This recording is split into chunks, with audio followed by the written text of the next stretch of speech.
Hello बच्चों, ज्ञान की नगरी काशी से मैं अखिलेश यादव आपको मैजिक ट्यूटोरियल की तरफ से प्रणाम करता हूं। और मैं आज आपको लेके चलता हूं मैथ्स की दुनिया में, जहां बन सकते हो भविष्य के इंजीनियर्स। तो बात आज हम नए चैप्टर की करेंगे। जैसा कि देखो बच्चों, मैंने ये चैप्टर बनाया तो था, बट किसी कारणवश इसमें आवाज़ नहीं हो पाई, तो इसके पीडीएफ डाउनलोडेड है। तो बस मैं आज इसे एक्सप्लेन कर दूंगा। लेकिन जो नेक्स्ट टॉपिक मेरा, जो अगला चैप्टर, इसी चैप्टर का जो नेक्स्ट टॉपिक होगा, उसको हम लोग और डिटेल में इसको और बढ़िया से पढ़ेंगे। लेकिन हाँ, ये आपके लिए बहुत ही काम की चीज़ है। बहुत ही मेहनत से मैंने लेक्चर बनाया था, और मैंने सोचा कि बच्चे इसको जब पढ़ेंगे तो उनको बहुत सी चीज़ें सीखने को मिलेंगी। और ये चैप्टर इम्पॉर्टेंट चैप्टर होता है। अगर आप जेई के हिसाब से देखें तो इसका जो वेटेज होता है, मैट्रिक्स और डिटर्मिनेंट चैप्टर का जो वेटेज होता है, ये सेकेंड नंबर पे आता है। मतलब 3D के बाद इसका सबसे ज़्यादा इम्पॉर्टेंट इसका ये होता है। चलिए, तो आज मैं इस चैप्टर का बेसिक से एकदम स्टार्ट करता हूँ। जैसा कि मैंने यहाँ पे सारी चीज़ें लिख रखी है, बट आपको आज बस केवल अच्छे से समझना है। तो आते स्टार्ट करते पहले, जैसे लिखिए यहाँ पे पहला ही लिखा है क्या, डेफिनीशन ऑफ डिटर्मिनेंट। मतलब डिटर्मिनेंट की डेफिनीशन क्या होती है, उसके बारे में हम पहले समझेंगे। कैसे हम समझेंगे डिटर्मिनेंट होता क्या है, डिटर्मिनेंट को किस तरह से डिफाइन किया गया, ये सारी चीज़ें हम यहाँ पे आज अच्छे से सीखने वाले हैं। तो जैसे कि बात करते हैं, डिटर्मिनेंट जो होता है, डिटर्मिनेंट का सिंबल देखिए, इस तरह से हम लोग डबल वर्टिकल लाइन से ऐसे ड्रॉ करते हैं।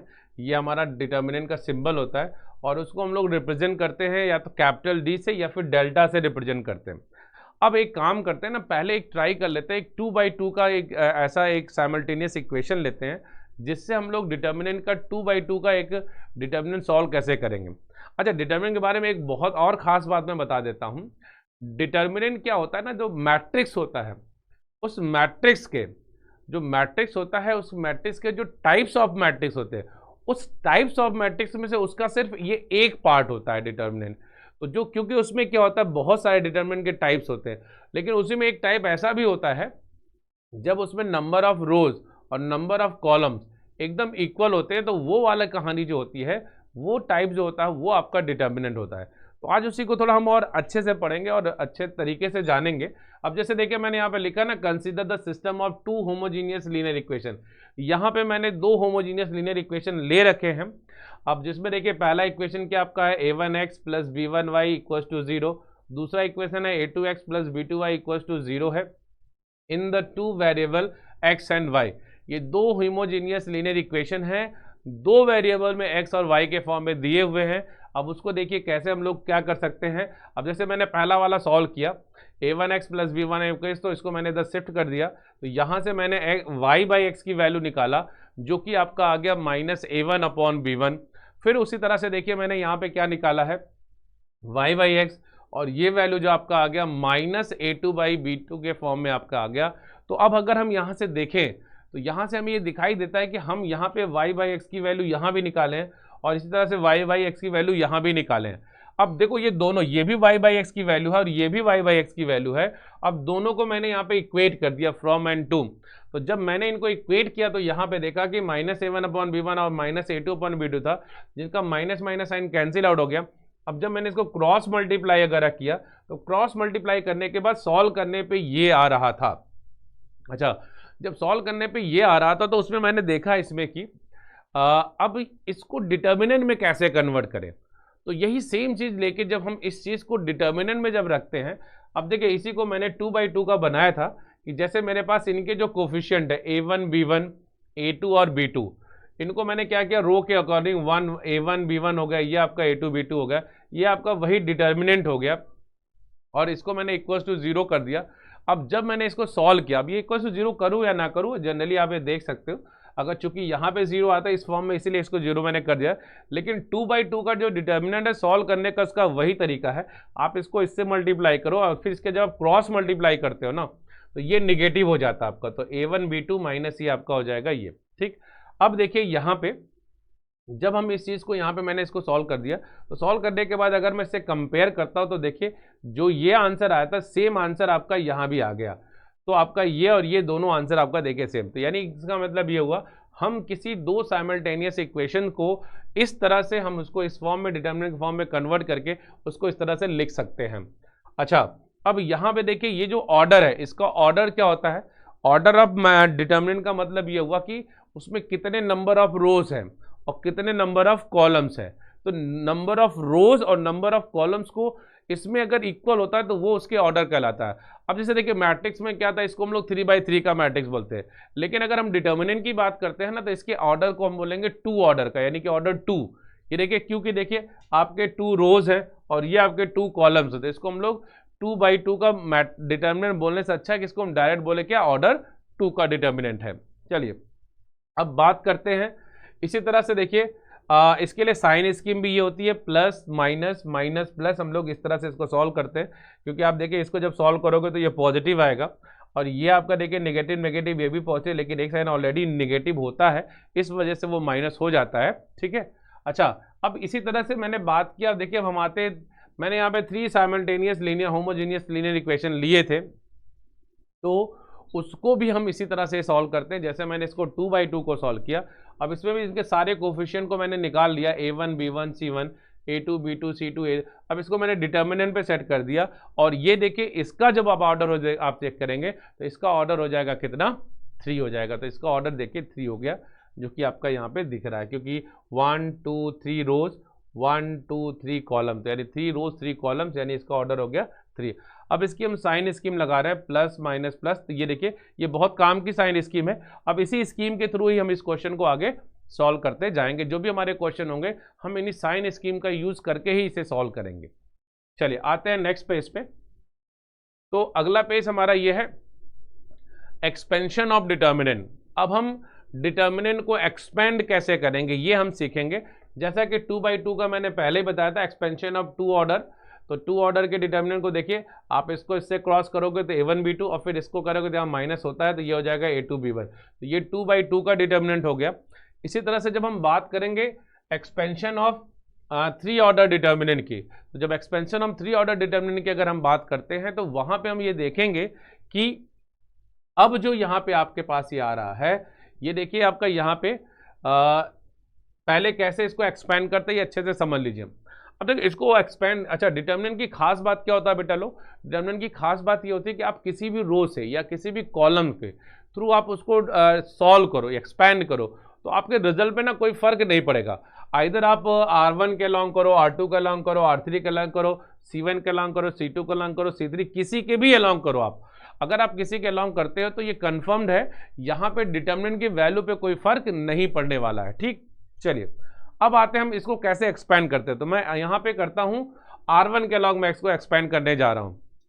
तो जब मैं R1 के अलॉन्ग इसको एक्सपेंड करूँगा तो पहले देखिए पहला एलिमेंट क्या है, इसका A1 है, और यहाँ पे साइन स्कीम भी देखते रहिए, पहला क्या प्लस है, तो पहला प्लस है और चूंकि एलिमेंट भी आपका प्लस A1 है तो मैंने प्लस A1 लिखा। अच्छा अब जब A1 लिखा ना, ये किस रो और किस कॉलम में उसको मैंने उसमें लिख दिया। ये रो देखिए रो 1 और ये आपका कॉलम भी 1, तो जो रो जिस कॉलम में ये एलिमेंट आएगा उसको आप डिलीट कर दोगे, ठीक। अब उसको आप डिलीट कर दोगे, आपके पास क्या क्या B2 C2 B3 C3, ये मैंने यहाँ पे लिख दिया B2 C2 B3 C3, ठीक। अच्छा उसके बाद अभी मैं R1 के अलॉन्ग एक्सपेंड करा तो मैंने पहला एलिमेंट लिया था। अब यहाँ पे देखिए इसका सेकेंड एलिमेंट क्या है, B1 है, लेकिन यहाँ पे साइन क्या है, नेगेटिव है, तो नेगेटिव साइन यहाँ पे यूज करेंगे माइनस। अगर ये नेगेटिव होता तो नेगेटिव नेगेटिव क्या हो जाता है आपका, पॉजिटिव हो जाता है, ठीक। तो मैंने यहाँ पे माइनस B1 लिख दिया। अच्छा जब माइनस B1 लिया तब देखा जाए कि ये किस row, first row second column में, तो ये first row second column delete हो जाएगा, तो आपके पास यहाँ पे A2 C2 A3 C3 यहाँ पे हो जाएगा। फिर इसको सॉल्व करेंगे आगे चल के अभी, क्योंकि ये 2x2 का हो गया, तो 2x2 का भी हम लोगों ने यहाँ पे सॉल्व करना सीखा है, ठीक। अच्छा लास्ट वाला देखिए यहाँ पे क्या है, C1 है, क्योंकि साइन क्या है पॉजिटिव है, तो इसलिए मैंने यहाँ पे प्लस C1 कर दिया है, और प्लस C1 कर दिया तब ये आपका फर्स्ट रो और थर्ड कॉलम ये आपका डिलीट हो जाएगा। अब आपके पास बचेगा A2 B2 A3 B3, यहाँ पे आपका A2 B2 A3 B3 हो गया। अब इसको आप यहाँ पे इस तरह से देख सकते हैं, और फिर इसको अब आप इजीली कैलकुलेट करिए, जैसे हम लोग कैलकुलेट करते हैं। ये A1 है B2 C3 minus B3 C2, फिर यहाँ पे B1 है आपका A2 C3 minus A3 C2, इसी तरह से यहाँ पे C1 है, इसको A2 B3 minus A3 B2 कर लेंगे सॉल्व। तो ये हमारा प्रॉपर डिटर्मिनेंट को सॉल्व करने का तरीका है, ठीक। अच्छा अब ये चीज़ भी ध्यान रखना बेटा लोग, जब हम इसको सॉल्व कर चुके हैं तो अब चाहे हम कोई भी किसी भी रो या किसी भी कॉलम इसे आप इसको अगर आप सॉल्व करोगे तो बस ये ध्यान में रखना, सॉल्व करते समय उसकी साइन स्कीम उसके अकॉर्डिंग नहीं लगाना। मैंने चूंकि R1 लिया था तो मैंने R1 के अलॉन्ग इसकी साइन स्कीम लगाया। अब मैं अगर R2 लेता तो ये साइन स्कीम लगाता, R3 लेता तो ये वाला लगाता, उसी तरह अगर C1 लेता तो ये साइन, C2 लेता ये, C3 लेता ये। तो जो मैं जिस रो के अलॉन्ग उसको एक्सपेंड कर रहा हूँ या जिस कॉलम के अलॉन्ग एक्सपेंड कर रहा हूँ, तो साइन स्कीम भी आपकी उसी के अकॉर्डिंग ही होनी चाहिए। ठीक है, चलिए आते हैं नेक्स्ट पेज पे। अब देखिए इस पे मैंने एक क्वेश्चन लिया था, find the value of determinant. अब डिटर्मिनेंट को कैसे सॉल्व करते हैं, वह भी तो हम लोग का वो कांस्टेंट वैल्यू थे a1 a2 इस फॉर्म में, तो उससे कोई न्यूमेरिकल वैल्यू मिल नहीं पा रहा थी सही। तो अब हम लोग क्या करते हैं, एक न्यूमेरिकल वैल्यू वाला क्वेश्चन कैसे डिटर्मिनेंट को सॉल्व किया जाता है। तो देखिए मैंने भी यहाँ भी वही काम किया है, मैंने एक्सपेंशन अलॉन्ग R1 ही किया है। अब R1 के अलॉन्ग यहाँ पे देखिए 2, तो पहला पॉजिटिव साइन है यानी कि +2 हो गया। अब +2 हो गया यानी ये और ये आपका डिलीट हो जाएगा, ये देखिए 3 - 4 यहाँ पे आ गया आपका। फिर आप देखिए यहाँ पे सेकेंड एलिमेंट लेंगे, क्या 3 है, लेकिन यहाँ पे साइन क्या है, नेगेटिव है, तो क्या हो जाएगा -3। अच्छा जब ये लेंगे तो ये आपका फर्स्ट रो और ये सेकंड कॉलम, इसको डिलीट कर देंगे तो ये आ जाएगा 4, और ये देखिए -4 तो आपका यहाँ से, लेकिन पहले से एक माइनस साइन होता तो वो आ जाएगा आपका +4 हो जाएगा। फिर अब नेक्स्ट आपका यहाँ पे 5 मैंने लिया, चूंकि यहाँ भी पॉजिटिव 5 है, ये 5 हो गया। अब 5 लेके तो ये और ये आप सॉल्व करोगे, ये आपका डिलीट हो जाएगा, तो ये आपका देखिए 8 हो जाएगा। यहाँ पे देखिए आपका -6 आएगा, लेकिन पहले से एक माइनस यानी कि +6 हो जाएगा। और फिर आपका यहाँ पे 2 - 1 ये 3, ये 8 हो जाएगा, ये आपका 5 और 14, इसको मल्टीप्लाई करेंगे -2 आ जाएगा, ये -24, ये आपका 70, और पूरा कैलकुलेट करने के बाद आपका आंसर आ गया 34। तो ये बेटा लो हमारा प्रॉपर तरीका होता है किसी डिटर्मिनेंट को सॉल्व करने का। ठीक है, इस तरह से हम डिटर्मिनेंट को सॉल्व करते हैं। अभी तो मैंने देखो यहाँ तो मैंने R1 के अलॉन्ग ही एक्सपेंड किया, मैं चाहता तो इसको R2 के अलॉन्ग कर सकता था, मैं चाहता तो इसको R3 के अलॉन्ग कर सकता था, मैं चाहता तो इसको C1 के अलॉन्ग कर सकता था, मैं चाहता इसको C2 के अलॉन्ग कर सकता था, और मैं चाहता तो इसको C3 के अलॉन्ग भी कर सकता था। बट होता क्या है ना, चूंकि हमारी हैबिट हो जाती है R1 के अलॉन्ग, तो इसलिए हम लोग उससे करते हैं। अच्छा ये भी बात सही है कि आप किसी के थ्रू करो ना, आप चाहे R1 R2 R3, मैं तो बार बार बोल रहा हूँ ना, ये आपका डिटर्मिनेंट है, इसका आंसर तो देखो वही आना, चाहे आप किसी के थ्रू भी कर डालो। ठीक, चलिए आते हैं नेक्स्ट पेज पे। तो अगला पेज हमारा ये है कि अब देखिए इसी पे मैंने एक IIT JEE का क्वेश्चन लिया था, IIT JEE का 2021 का ये क्वेश्चन है, और बड़ा ही इंपॉर्टेंट क्वेश्चन है। यहाँ से आप एक नई चीज़ सीखोगे कि किसी डिटर्मिनेंट की मैक्सिमम और मिनिमम वैल्यू हम कैसे निकालते हैं, ये सारी चीज़ें हम यहाँ पे सीखने वाले हैं। ठीक, चलिए आते हैं यहाँ पे। अब देखिए क्वेश्चन हमारा क्या है, if delta equals to 1 sin theta 1 minus sine theta 1 sin theta -1 minus sine theta, और ये 1 है।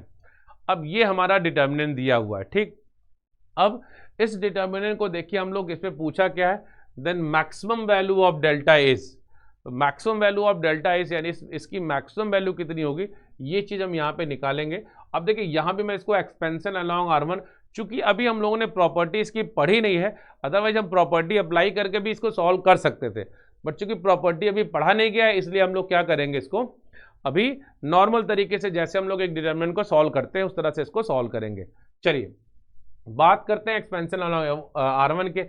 फिर से देखिए जब आप 1 को लेंगे तो पहला रो पहला कॉलम डिलीट हो जाएगा, आपका बचेगा क्या, ये 1 हो जाएगा। यहाँ से आ जाएगा minus sine square theta plus, एक पहले से माइनस होता तो वो उसको बना देगा प्लस साइन स्क्वायर थीटा। ठीक है, सेकेंड एलिमेंट पे आता है तो यहाँ पे नेगेटिव होता है, तो माइनस साइन थीटा मैंने लिया, तो फर्स्ट रो सेकेंड कॉलम छोड़ेंगे, यहाँ से आ जाएगा माइनस साइन थीटा, यहाँ से भी माइनस आएगा, लेकिन एक पहले से माइनस होता तो प्लस साइन थीटा, यानी ये minus sine theta plus sine theta cut के 0 हो जाएगा।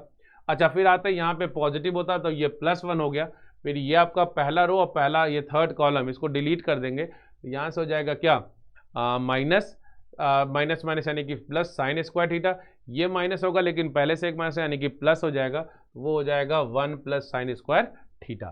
तो देखिए फाइनली जब हमने इस पूरे को एक्सपैंड कर लिया, एक्सपैंड करने के बाद जब हम यहाँ पे पहुंचे तो ये डिलीट हो गया आपका, क्योंकि देखिए ये minus sine theta plus sine theta cancel होकर 0 हो जाएगा। तो यहाँ पे भी देखिए 1 प्लस साइन स्क्वायर थीटा बच रहा है, और यहाँ भी क्या बच रहा है आपका 1 प्लस साइन स्क्वायर थीटा। अब जब इन दोनों को ऐड करेंगे तो ये हो जाएगा 2 times of 1 plus sine square theta हो गया। ठीक, अच्छा अब देखो बेटा बात यहाँ पे क्या थी, इसके मैक्सिमम और मैक्सिमम वैल्यू की बात थी। तो अब देखिए क्या होता है ना, जब आप डिटर्मिनेंट की वैल्यू आपने देखिए साइन थीटा के फॉर्म में निकाला है, लेकिन हमें पता है हमारा जो साइन थीटा होता है ना वो एक बाउंडेड फंक्शन होता है, तो साइन थीटा की हमको, चूंकि वो बाउंडेड फंक्शन है, अब बाउंडेड फंक्शन है तो ये तो पता है कि उसका रेंज क्या होता है। अब हमें पता है कि साइन थीटा की मिनिमम वैल्यू क्या होती है, -1 होती है, मैक्सिमम वैल्यू क्या होती है, +1 होती है। तो हम उसके थ्रू अब इसका जो है मिनिमम और मैक्सिमम वैल्यू निकालेंगे। क्यों? क्योंकि डेल्टा की वैल्यू ये आ रही है, तो डेल्टा की वैल्यू में ये भी तो इन्वॉल्व है, तो इनका भी कैसे यूज करना है ये हम सीखेंगे। और इनका यूज जो ये मिनिमम मैक्सिमम वैल्यू हम निकालने जा रहे हैं ना, ये सिर्फ डिटर्मिनेंट में नहीं बेटा, फंक्शन के किसी भी क्वेश्चन में आप करोगे तो इसका यूज वहां पे करना पड़ता है। चलिए तो बात करते हैं साइन थीटा की। साइन थीटा के देखिए इसकी मिनिमम वैल्यू क्या होती है, -1 और मैक्सिमम वैल्यू क्या होती है, 1। लेकिन जब हम इसकी स्क्वायरिंग करते हैं ना, स्क्वायरिंग करने पे जो निगेटिव वाला पार्ट होता है वो भी कन्वर्ट होकर आपका पॉजिटिव में कन्वर्ट हो जाता है। तो मिनिमम वैल्यू इस केस में उसकी क्या आ जाएगी, 0 आ जाएगी, और मैक्सिमम वैल्यू आपकी क्या हो जाएगी, 1। क्योंकि देखो जब आप माइनस साइन का जब इस साइड में जब आप ऐसे करते हो तो एक्स एक्सिस के लेफ्ट हैंड साइड जो नेगेटिव है स्क्वायरिंग -1 का आपका स्क्वायर करोगे तो वो तो +1 ही हो जाएगा। तो इधर जितने भी नेगेटिव पार्ट होंगे सब इधर आपके इसमें ट्रांसफर हो जाएंगे, वो 0 से 1 के बीच में कन्वर्ट हो जाएंगे। ठीक, चलिए तो आपका साइन स्क्वायर थीटा की मिनिमम वैल्यू क्या आ गई, 0 आ गई, और मैक्सिमम वैल्यू क्या आ गई आपकी, 1 आ गई। ठीक, अच्छा अब देखिए यहाँ पे क्या है, चूंकि अपने पास क्वेश्चन क्या था, अपने पास क्वेश्चन ये था कि 2 times of 1 plus sine square theta. तो साइन स्क्वायर थीटा की वैल्यू चूंकि यहाँ से यहाँ तक आई है तो ये 0 से 1 हो गया। अब चूंकि यहाँ पे 1 भी है, 1 ऐड कर लेते हैं। जैसे 1 ऐड करेंगे तो यहाँ पे 1 हो जाएगा, ये हो जाएगा 1 प्लस साइन स्क्वायर थीटा, और ये 1 1 मिलकर आपका हो गया 2। तो ये आपका हो गया 1 प्लस साइन स्क्वायर थीटा की मिनिमम वैल्यू 1 हो गई, और इसकी मैक्सिमम वैल्यू क्या हो गई, 2 हो गई। लेकिन अपना डिटर्मिनेंट ये है ही नहीं। अपना डिटर्मिनेंट क्या है, अपना डिटर्मिनेंट तो ये डेल्टा बराबर 2 टाइम्स ऑफ है। तो ये जब 2 टाइम्स है तो हम यहाँ पे क्या करेंगे, 2 से मल्टीप्लाई करेंगे। अब जब 2 से मल्टीप्लाई करेंगे तो ये देखिए आपका 2 1 जा 2 हो जाएगा, यहाँ पे तो 2 आ ही जाएगा, ये आपका 2 2 जा 4 हो जाएगा। यही आपका डेल्टा है। तो ये डेल्टा की मिनिमम वैल्यू होगा, ये डेल्टा की मैक्सिमम वैल्यू हो गई। तो लेकिन अपन से पूछा क्या था, इसकी मैक्सिमम वैल्यू, तो हमारे पास डेल्टा की जो मैक्सिमम वैल्यू क्या होगी, 4 होगी। लेकिन अगर मिनिमम भी पूछता तो आप यहाँ पे लिख सकते थे, इसकी मिनिमम वैल्यू क्या आ जाएगी, 2 आ जाएगी। ठीक, चलिए बात करते आगे।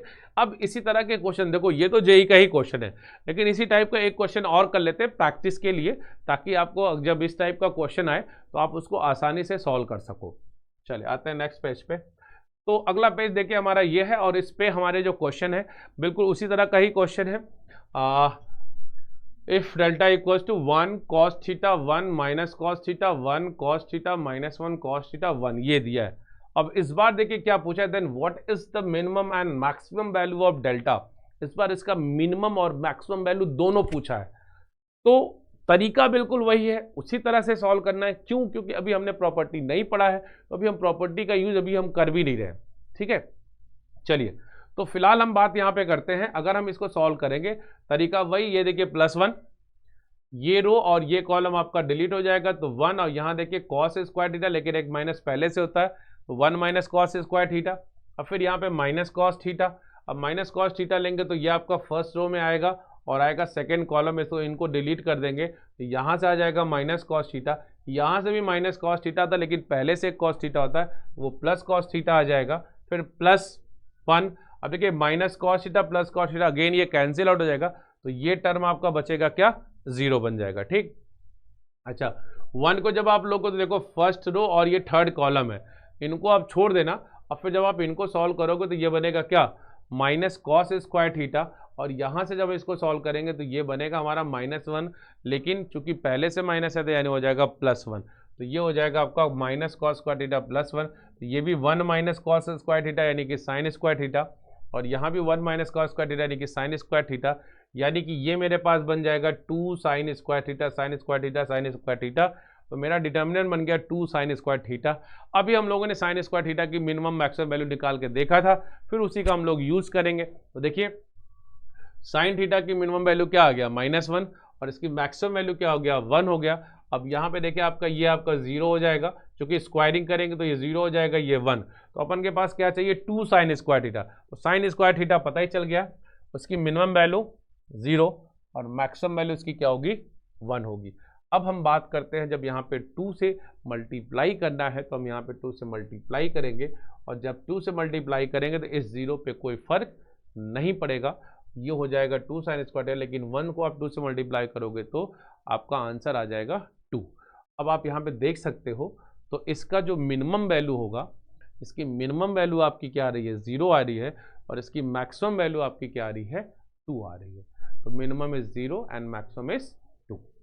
तो इस तरह के क्वेश्चन को आप इजीली सॉल्व कर सकते हो। आप खुद देख रहे हो, अभी मैंने एक जेई का क्वेश्चन कराया ही है, तो ऐसे क्वेश्चन जेई में आ रहे हैं, तो उसको बेटा लोग बहुत बढ़िया से समझ के करना है। और कैलकुलेशन तो भाई देखो वो सही होना चाहिए, क्योंकि अगर कैलकुलेशन सही नहीं हुआ तो सब गड़बड़ हो जाएगा।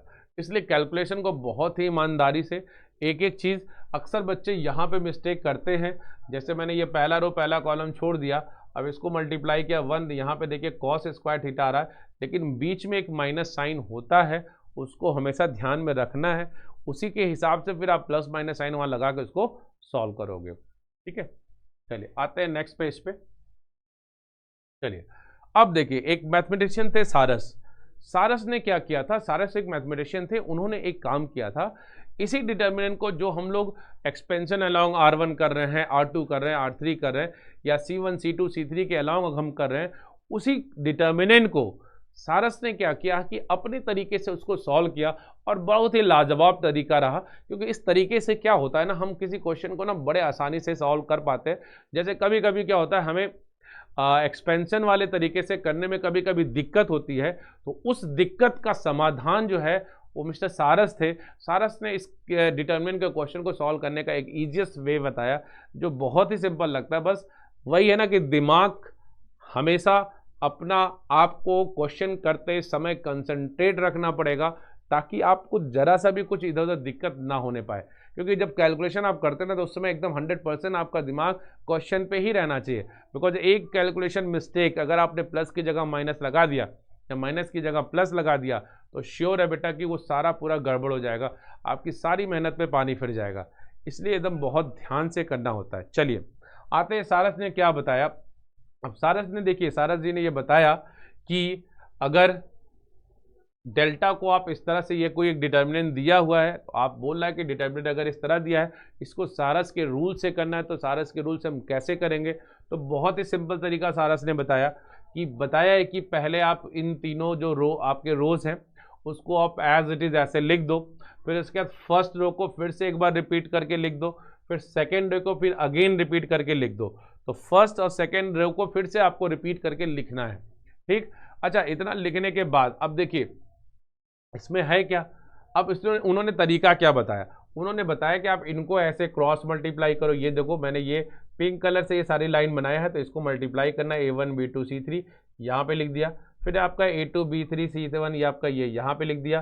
फिर मैंने A3 B1 C2 यहाँ पे लिख दिया। अब फिर इन सबको पूरा ऐड कर दिया, और इनको ऐड करने के बाद एक नाम दिया गया क्या, P, यानी पॉजिटिव पार्ट के लिए इसको नाम दे दिया गया P, इसका ये पॉजिटिव पार्ट है। ठीक, अच्छा, उसी तरह से इधर से जब आप मल्टीप्लाई करोगे तो यहाँ आपको मिलेगा आपको क्या, C1 B2 A3, यहाँ से मल्टीप्लाई करोगे C2 B3 A1 ये मिल गया। फिर आपका C3 B1 A2 यानी आपको ये मिल गया। इनको भी आप ऐड कर लो, और चूंकि ये हम लोग इस तरह से करते हैं तो ये निगेटिव वाला पार्ट है, इसलिए इसका नाम दिया गया क्या, N। लेकिन फाइनली हमारा आंसर ये N और P नहीं है, हमें तो निकालना है क्या, हमें निकालना है डेल्टा, यानी कि डिटर्मिनेंट निकालना है। तो सारस जी ने ये काम किया। इसको किस तरह से निकाला, देखिए, delta equals to P minus N।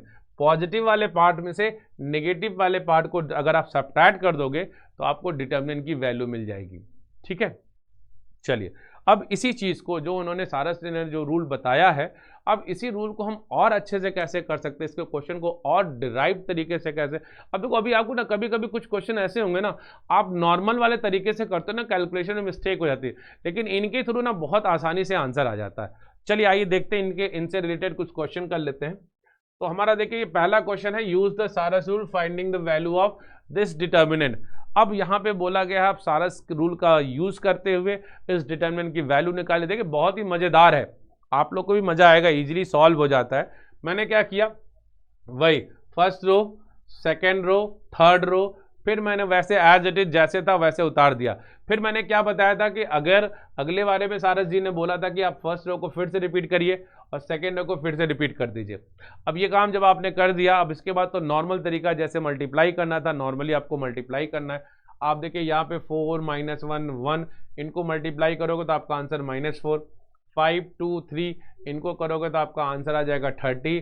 इनको मल्टीप्लाई करोगे तो आपका आंसर आ जाएगा 12, और इन सबको अगर आप सम करोगे तो आपका आंसर आ जाएगा 38। तो P की वैल्यू अपनी क्या आ गई, 38 आ गई, राइट। अच्छा, सिमिलरली उसी तरह से देखिए निगेटिव वाले को जब आप करोगे तो 3 - 1 6, और इसको जब सॉल्व करेंगे तो आंसर आ गया -18। फिर यहाँ से देखिए आपका -1 2 4, इसको जब सॉल्व किया गया, मल्टीप्लाई किया गया, ये -8 आ गया, और इसको जब आपने 1 -2 और 5 को मल्टीप्लाई किया तो आपका आंसर आ गया -10। अब इस पूरे को जब आप ऐड करोगे ना, तो ऐड करने पे आपका आंसर n की वैल्यू क्या आ जाएगा, -36। तो देखिए P आपका जो है आ गया delta equals to P - n, यानी ये आपका P आपका 38 और n आपका क्या था, -36। तो जब ये सॉल्व करके आ गया तो डेल्टा की वैल्यू क्या हो गया, P - n यूज कर दीजिए, और फिर हम यहाँ पे इसकी वैल्यू पुट कर देंगे, और पुट करके सॉल्व करके इसका आंसर आ गया 70।